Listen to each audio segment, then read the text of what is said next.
Posture is often discussed as if there's only one ideal posture. We're told that we need to sit this way or stand this way because it's best. We may even call this good posture, whatever that means.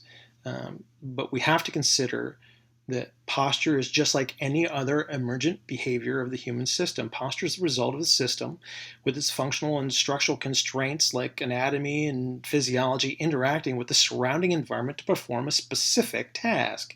If we change the environment, we change the behavior, even if the task appears to be the same. We also know that our posture will change based on our mood or our emotional state. So again, how could we even consider that there's only one posture? I think that this would be a short-sighted view with respect to normal movement behaviors. There isn't just one posture. We have too many available degrees of freedom, and the system will adapt and move itself depending on the task at hand and the challenges of the environment.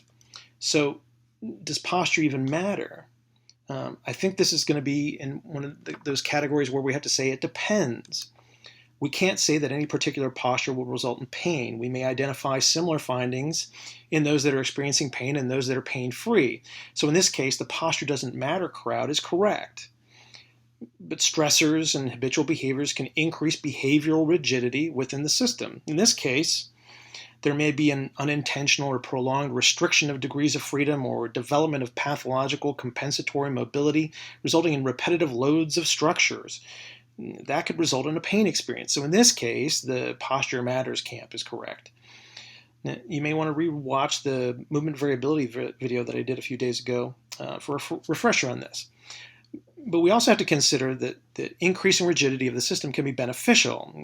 Intentionally restricting degrees of freedom and patterning of behavior through training may actually enhance performance. My favorite example is comparing a sprinter in track and field and a soccer player. So the sprinter functions in a very low variability environment. He runs in straight lines for prescribed distances at exceptionally high effort. So in this case, restricting variability or limiting his postural or movement variability may make him more energy efficient. Keep in mind that this reduction in variability must be managed as it narrows the adaptability of the system and it may result in health consequences.